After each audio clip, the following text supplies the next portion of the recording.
What's up? So today we're doing another goalie build video, but it's more of an explanation of things we already know. So I have two builds here, stand up and butterfly, both very important for different situations. I'm going to explain this, I'm going to explain it once. Stand up is for one-timers, heat seeker, anything far out, and screens, okay? Butterfly is for anything close in and close quarters. You have to take in consideration those two factors, okay? I use these builds based on the other team's attributes. I do it as simply as this. If I see more close quarters on the other team, then I put on butterfly. If I see more 1T, then I put on stand up. That's all I do. It's really easy. Now these other two builds, I don't know if I changed anything since I last showed them, so I'm gonna show them here. Not gonna do a deep explanation, but here's my stand up, 6'5", 220. Get that agility nice and low, but with decently high speed. I like that speed. The 90 speed is perfect for me. It's personal preference though. If you want to make it higher than 90, then you can have some exceptions in turning the weight down if you want. But I just wouldn't want that agility to go above 79. I'd say about 80 is like the limit.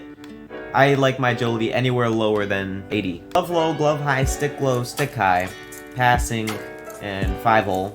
All of these mean nothing. I mean nothing. You can put these up here, and like a 95 glove low is the same as a 70 glove low. It doesn't do anything. Nothing good happens here. But the only reason I put them low is just to prove my point. That's the only reason. You can put them high if you want. I could literally put them up here. No problem. But I decide to put them low just to prove my point, and that they don't matter at all. So that's my stand-up build.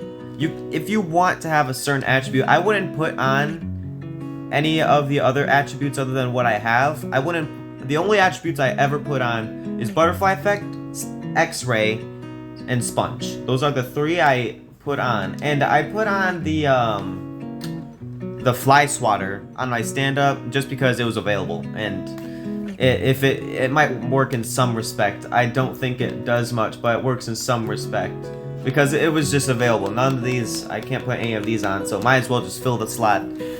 This is my butterfly build.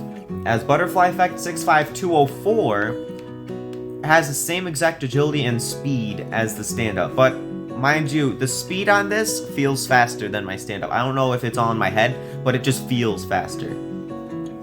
Butterfly effect on sponge and X-ray. This is the build. This is what I use to play close quarters, and if the other team likes to cut in close. It can still save one-timers and everything like that really well. Heat seeker and stuff you can still save, but if you see more 1T on the other team, then use a stand-up. Rebound control matters on this build. I'm not so much for stand-up though. Stand-up's rebounds is a huge weakness for stand-up. Close quarters and rebounds are the two weaknesses that a stand-up has that you can't do much about. For butterfly, one-timers is the only weakness really. It's one of the only weaknesses. Not much you can do about it. I wouldn't. Don't just not use this build just because of that. It can still save one-timers. Just expect some to go in especially if they have 1T on. But just remember, one-timers are never your fault. If you let them in, that is your defensive that is the defense responsibility to take away the cross creases, because the goalie, it's not easy. Alright, so those are the two builds. Now into the actual explanation that I've been wanting to talk about. Agility. I've been getting a lot of questions on why I have all these low. I don't think I've ever really went in depth. I already kind of explained these two. I just did it to prove a point. You can put them as high as you want if you want to. Now, agility is a different story. Put agility as low as you can. I wish I could make it lower. I really wish I could. I don't use high agility. This is not a personal preference thing. You need low agility, as low as you can get it. Anywhere below 80 is great agility. 79, I'll take that. 78. I think 78 is the lowest of the low you can get unless you make your speed slower. By making the weight go up. So use low agility because this is what agility says it does. Agility determines how quickly you can change directions while moving around the crease. All of that is true. But if you're moving around that much, you're not an effective goalie. It's mostly just standing still and just making one move to the left or the right. You're not constantly moving left and right.